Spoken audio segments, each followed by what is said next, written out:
Bab istihbab tahnikil maulud. Ini bab elok mentahnik anak yang baru dilahirkan, dan elok membawanya kepada orang soleh untuk mentahniknya. Dan ini bab tentang keharusan menamakan anak pada hari kelahirannya, dan elok menamakan anak-anak dengan nama Abdullah, Ibrahim dan sekalian nama-nama Nabi alaihi wassalam. Itu tajuknya. Imam Muslim dengan sanadnya meriwayatkan daripada Anas bin Malik, katanya, aku pergi kepada Rasulullah sallallahu alaihi wasallam dengan membawa Abdullah bin Abi Talhah al-Ansari ketika dia baru dilahirkan. Ketika itu Rasulullah sallallahu alaihi wasallam memakai aba'ah, selimut ataupun baju jubah yang luas, lengannya. Yahna'u ba'iran lahu, beliau sedang melumurkan ubat pada untanya. Faqala, baginda bertanya, adakah buah tamar bersamamu? Saya menjawab, ada. Saya pun memberikan kepadanya beberapa biji buah tamar. Beliau pun memasukkan buah tamar itu ke dalam mulutnya, lalu dikunyahnya. Thumma faghara fassabi. Selepas itu beliau membuka mulut bayi itu, lalu famajjahu fihi, beliau meludahkan buah tamar yang dikunyahnya itu, air dia tu, ke dalam mulutnya. Budak itu mula mengetap-ngetap bibirnya, ataupun menjilat-jilat bibirnya, dan buat naik lidah ni ke langit-langit. Buat gitu. Rasulullah sallallahu alaihi wasallam bersabda pada ketika itu, kesukaan orang-orang Ansar ialah buah tamar. Wasammahu, dan beliau menamakannya Abdullah. Imam Muslim dengan sanad yang meriwayatkan daripada Anas bin Malik, katanya, seorang anak Abu Talhah sakit. Abu Talhah selepas itu keluar dari rumahnya. Kemudian anak itu mati, ubidha, mati. Bila Abu Talhah balik, dia kata, bagaimana keadaan anakku? Ummu Sulaim, yakni isterinya, menjawab, lebih tenang daripada sebelumnya. Isterinya menghidangkan makan malam kepadanya, dia pun makan. Thumma asaba minha, selepas itu beliau menyetubuhinya. Falamma faragha, bila selesai semua itu, kemudiannya qalat, isterinya berkata, waru as-sabi, tanamlah anak tu. Falamma asbaha, pada keesokan paginya Abu Talhah pergi kepada Rasulullah sallallahu alaihi wasallam. Dia menceritakan kepadanya. Maka Nabi sallallahu alaihi wasallam bertanya, a'rastumul lailah, malam tadi kamu jadi pengantin kah? Yakni kamu bersetubuh kah malam tadi? Abu Talhah menjawab, ya. Nabi SAW mendoakan dengan katanya, Allahumma barik lahuma, ya Allah, berkatilah untuk mereka berdua.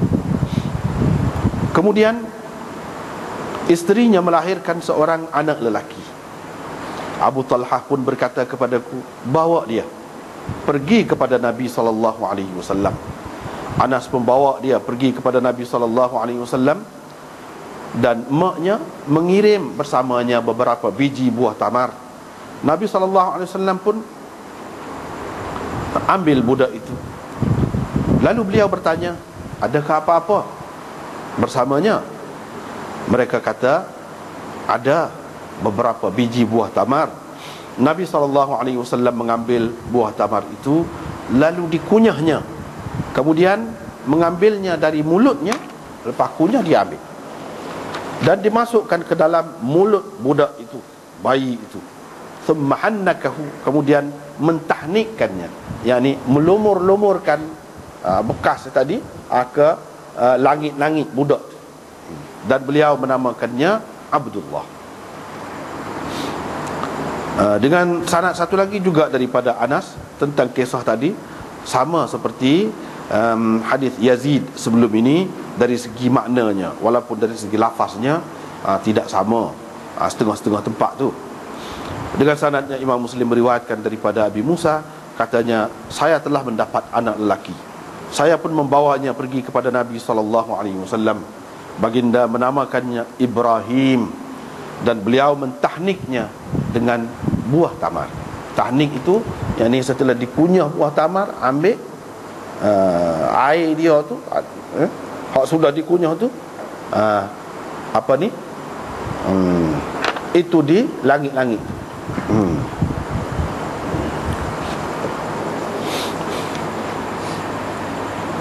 Dengan sanadnya Imam Muslim meriwayatkan daripada Urwah bin Az-Zubair dan Fatimah binti Al-Munzir bin Az-Zubair, bahawa mereka berdua berkata, Asma binti Abi Bakr keluar berhijrah dalam keadaan beliau mengandung, dalam keadaan beliau mengandungkan Abdullah bin Az-Zubair. Dalam perut dia tu ada Abdullah bin Az-Zubair. Bila sampai di Quba, dia melahirkan Abdullah di situ, di Quba. Kemudian dia keluar pula hina nufisat, bila telah bersalin itu, pergi kepada Rasulullah sallallahu alaihi wasallam supaya Nabi sallallahu alaihi wasallam mentahnikkannya. Rasulullah sallallahu alaihi wasallam pun mengambil budak itu daripadanya, daripada Asma, dan beliau meletakkannya di atas haribaannya, letak atas riba. Kemudian beliau minta buah tamar. Qala, kata perawi, Aisyah berkata, kami tunggu seketika untuk mencari buah tamar itu sebelum mendapatkannya.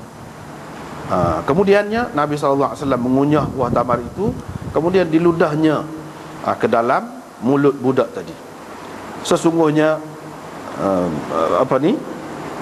yang mula-mula sekali masuk ke dalam perut anak itu ialah air liur Rasulullah sallallahu alaihi wasallam. Kemudian kata Asma, air liur ataupun air ludah lah. Kemudian kata Asma, Nabi sallallahu alaihi wasallam menyapunya, mana dia gosok kepala, wa salla alaihi, dan beliau mendoakan kebaikan untuknya dan menamakannya Abdullah.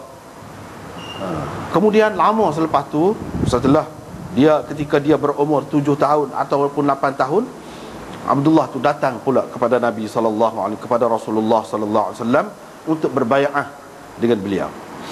Wa amarahu bidzalika Az-Zubair, yang suruh dia tu ialah ayah dia Az-Zubair. Rasulullah sallallahu alaihi wasallam tersenyum bila tengok dia mari kepadanya. Thumma baya'ahu, kemudian Nabi sallallahu alaihi wasallam berbai'ah dengannya. Dengan sanadnya Imam Muslim meriwayatkan daripada Asma bahawa beliau mengandungkan Abdullah bin Az-Zubair di Mekah. Katanya, saya keluar ketika sudah cukup bulan. Mutimun itu maknanya sudah cukup bulan untuk melahirkan anak. Fa'ataitul Madinah, saya pergi ke Madinah, berhenti, mana dalam perjalanan itu berhenti di Quba. Fawaladtuhu bi Quba, di Quba itulah saya melahirkannya. Kemudian saya pergi kepada Rasulullah sallallahu alaihi wasallam, beliau pun meletakkan anak itu dalam haribaannya. Kemudian minta buah tamar sebutir. Famadaghaha, dia pun kunyah. Thumma tafala fi fihi, kemudian dia pun meludah ke dalam mulutnya. Yang mula kerana itu yang mula-mula sekali masuk ke dalam perut budak itu ialah air ludah Rasulullah sallallahu alaihi wasallam. Kemudian beliau mentahnikkannya dengan buah tamar. Thumma da'alahu, selepas itu beliau mendoakan